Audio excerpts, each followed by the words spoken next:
Olá, tudo bem? Espero que esteja tudo bem com você, com a sua família, que o amor de Deus Pai, a graça de nosso Senhor Jesus Cristo, a comunhão e consolação do Espírito Santo esteja sempre convosco.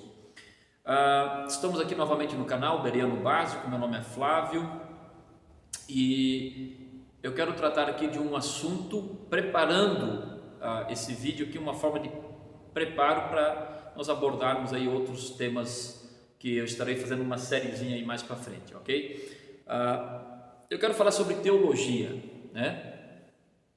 A palavra teologia, ela vem do grego e ela tem, já tinha, era usada já aí por Platão, por Sócrates, e só que nós precisamos compreender essa palavra de uma forma mais direta, né? Então, eu quero falar sobre teologia cristã, ok? A ideia de teologia é estudo sobre Deus, né? Ou sobre atributos de Deus, estudo que vai estudar aquilo que Deus permite nós estudarmos, certo? Então a teologia ela cumpre esta função. É você buscar nas escrituras, teologia cristã, né? É você buscar nas escrituras compreender as doutrinas bíblicas, as doutrinas cristãs, a vontade de Deus, os propósitos de Deus, naquilo que Ele quis se revelar a nós, né?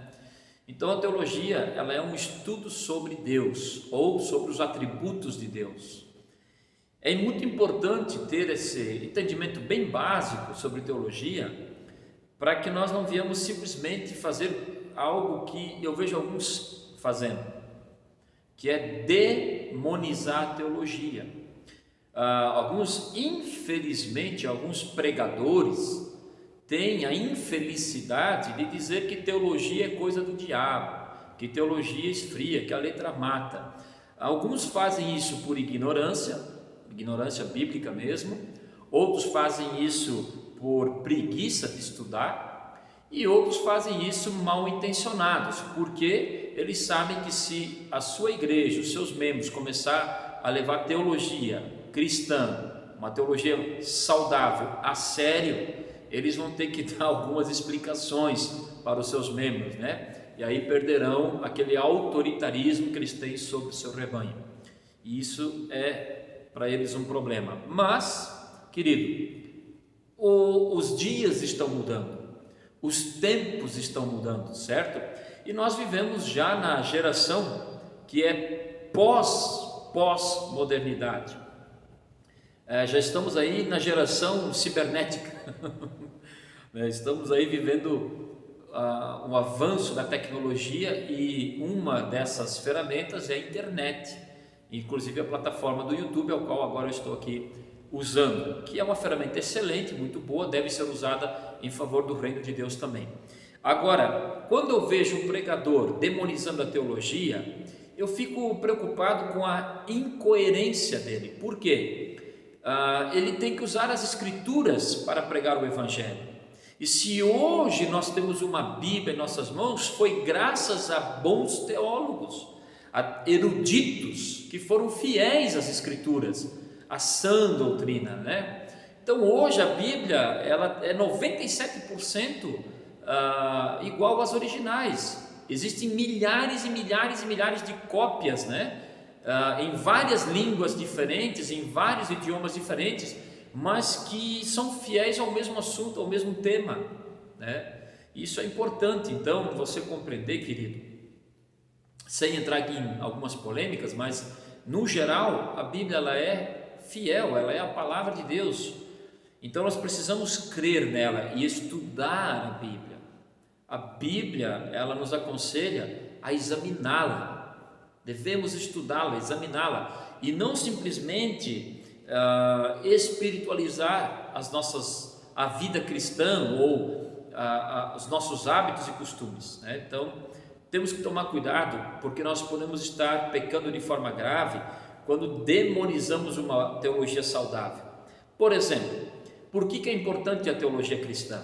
Porque você vai ver muitas teologias por aí, não cristãs, evoluindo, crescendo, e trazendo conhecimentos humanos e até diabólicos ao coração dos homens, e muitas vezes até corrompendo alguns irmãos que estão privados de uma teologia saudável, de uma boa teologia, fazendo com que eles venham sofrer as consequências. E isso é um problema muito sério para a igreja nos nossos dias. Por quê? Porque a tecnologia ela é uma faca de dois gumes, né? Ela tem o corte dos dois lados, né?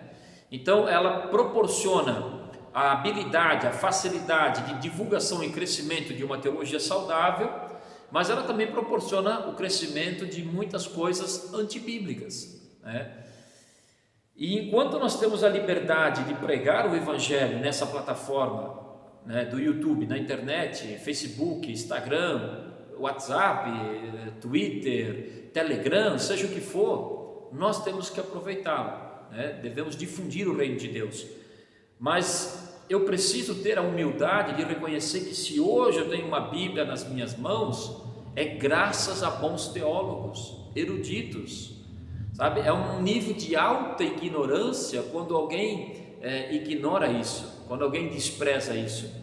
É um pecado muito grave, porque homens deram sua vida para que a palavra continuasse livre, né? Pessoas morreram e muitos cristãos foram mortos para que a palavra, a Bíblia, chegasse até nós hoje. Então nós precisamos ser gratos a Deus pela boa teologia, pelos bons teólogos, pela teologia saudável, né? E não sermos ignorantes, porque o fato de eu ser ignorante não me isenta da culpa, porque se eu tenho acesso à informação, mas eu não me informo, então o problema não é que eu não tive acesso à informação, o problema é que eu não quis me informar. E a teologia nos auxilia nisso, ela é importante nesse sentido, né? É óbvio que ela não vai substituir uma vida de oração, é óbvio que ela não vai substituir devocional, é óbvio que ela não vai substituir o meu compromisso com o Evangelho na prática, né? Ela não vai substituir a minha comunhão com Cristo, a minha comunhão com a igreja de Cristo. Não, ela não vai substituir isso, mas ela vai me auxiliar a fazer isso da melhor forma possível, ok? Por isso que a teologia é importante, né? Quanta bobagem a gente ouve hoje nos púlpitos, né? Quanta bobagem a gente vê por aí sendo pregada, ensinada. Quantos bons pregadores já caíram em desgraça por não fazerem uso de uma boa teologia alinhada a uma vida espiritual saudável. E aqui eu quero que você entenda uma coisa: a teologia saudável e uma vida espiritual saudável caminham juntas, precisam caminhar juntas, ok? Não, eu diria que elas são inseparáveis. Então tem pessoas que precisam aprender, ou nós precisamos definir o que é uma vida espiritual, né? O que é ser espiritual? Porque tem pessoas que confundem a espiritualidade com espiritualização, né? Eles esquecem que a vida espiritual está intimamente ligada com a palavra de Deus, com a palavra rema de Deus para as nossas vidas. Então não tem como eu ser alguém espiritual sem ter conhecimento das Escrituras, né? Eu vou ser alguém espiritualizado, eu vou ser alguém emocionado, simplesmente, sem raciocínio, sem entendimento. E é bobagem quando alguém diz que a fé não é racional. A fé, ela é racional, sim, ela é transcendental, mas também é racional. Nós temos que ter uma fé inteligente. Nós não podemos ter uma fé ignorante, estúpida, tola. E isso, para nós termos acesso a essas informações, nós temos que ter acesso à teologia que estuda vários assuntos, que mantém viva a sã doutrina. Como é que eu vou combater teologia liberal, que não é cristã, é demoníaca, é diabólica? Como é que eu vou combater teologia da prosperidade, teologia antropocêntrica, triunfalista? Eu preciso ter uma boa teologia para combater uma má teologia. Então eu não posso demonizar a teologia, eu preciso me aperfeiçoar na teologia, ok? Bem, queridos, sendo assim, eu quero que vocês então tenham em mente que nós precisamos crescer na graça e no conhecimento. A Bíblia diz: conhecei o Senhor e prossegui em conhecê-lo. Então, eu diria que é pecado nós não nos esforçarmos para conhecer a Deus. Eu considero isso pecado. Nós devemos nos esforçar para conhecer a Deus, mas de que forma? Sim, oração, jejuns, devocionais, comunhão, tudo isso, mas através das Escrituras. E eu preciso então estudar as Escrituras. Então eu vou entrar no campo da teologia, ok? Aqui para ir para a parte final, para o vídeo não ficar muito longo, a partir do momento que qualquer pessoa ler um texto bíblico e dar qualquer explicação em cima do texto que foi lido, ela está trabalhando com teologia, ok? A questão é se a teologia dela é saudável, é uma boa teologia, ou se a teologia dela não é saudável, é uma má teologia.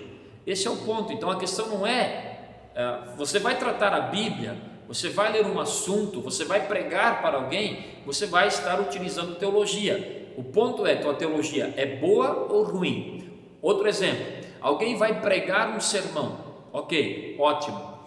Um sermão só é sermão se tiver uma aplicação. Se eu ler o texto e explicar o texto e não aplicar o texto nos nossos dias conterrâneos ao povo, ao público que está me ouvindo, então na verdade eu não preguei. O sentido de um pregador pregar, levar um sermão, é fazer daquele sermão uma aplicação para o seu público, na prática. Mas para eu fazer uma aplicação, eu preciso conhecer o texto, senão eu vou fazer uma aplicação errada e eu vou poder estar conduzindo pessoas a um erro e serei responsabilizado por isso. Então, se eu não tiver uma boa exegese hermenêutica e trabalhar até mesmo dentro da homilética no sermão, eu vou correr o risco de levar uma aplicação errada para as pessoas. Então, para eu fazer a aplicação certa, tenho que compreender o texto que eu estou pregando. Para eu compreender o texto, tenho que estudá-lo. Ou seja, eu vou usar ferramentas dentro da teologia que vão me proporcionar o conhecimento correto das Escrituras. Amém? Então, isso é muito importante. E então nós vamos, a partir do próximo vídeo que eu estou postando aqui no canal, nós vamos estar trabalhando com os eventos finais, escatologia. Eu vou começar um estudo, uma visão mais panorâmica, sobre o dispensacionalismo, numa visão futurista. E se Deus permitir, eu quero trazer também um panorama assim, mais básico sobre as outras 3 linhas escatológicas que existem hoje, na história da igreja. Então são o dispensacionalismo, pré-milenista, que é o que eu vou estar trabalhando por primeiro, o pré-milenismo histórico, que possivelmente é a linha mais antiga na igreja, na história da igreja, o amilenismo, que tem aí também em torno de uns 600 anos, e o pós-milenismo, ok? A teologia também nos auxilia a compreender a história da igreja. Então é outro ponto que é triste quando a gente vê pessoas, cristãos, até pregadores, pastores, que são ignorantes quanto à história da igreja, que não conhecem a história da igreja. Eu não estou dizendo que nós vamos ser um Franklin Ferreira, todo mundo tem que ser um Franklin Ferreira, que é um excelente professor de teologia, um profundo conhecedor da história da igreja cristã, uma das melhores referências hoje no Brasil. Não estou dizendo que todo cristão vai ser como ele, deveria, seria ótimo, mas pelo menos nós temos que ter uma noção básica da história da igreja para nós não sermos confundidos. Por exemplo, as maiores seitas que tem no mundo hoje, elas surgem porque elas desprezam a boa teologia e desprezam ou até desconhecem a história da igreja.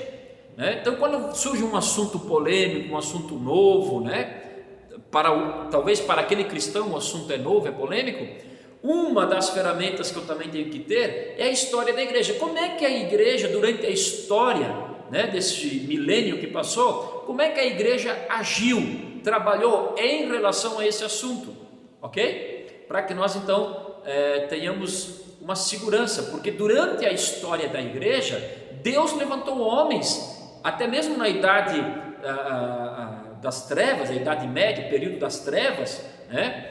Deus ali sustentou homens firmes, fortes, como, vou dar um exemplo aqui, Santo Agostinho, né? Zwingli, Lutero, Calvino, Armínio, enfim. Deus sustentou homens, né? A gente for um pouquinho mais para trás na história da igreja, por exemplo, você vai ver Atanásio, né? Um homem que teve bastante combate contra Ário, né? Com a doutrina ariana, aí houve conflitos e Atanásio sustentou uma doutrina firme e fiel, né? Então a gente vai ver Tertuliano também, que deu ali uns primeiros pontapés na questão da doutrina da Trindade, entre outros nomes aí que são infinitos. Mas aí conhecer, ter uma noção básica da história da igreja, vai fazer com que nós também sejamos menos vulneráveis a heresias, né? A cometer erros, a tomar decisões erradas, porque um erro teológico pode ser aceito, acontece, mas heresia não. Heresia quebra princípio, quebrou o princípio bíblico, teológico, é problema, ok? Então, amados, fique com esse recado no teu coração, e o próximo vídeo já vou estar entrando direto então dentro do dispensacionalismo, ok? Deus abençoe, um forte abraço a todos e até o próximo vídeo.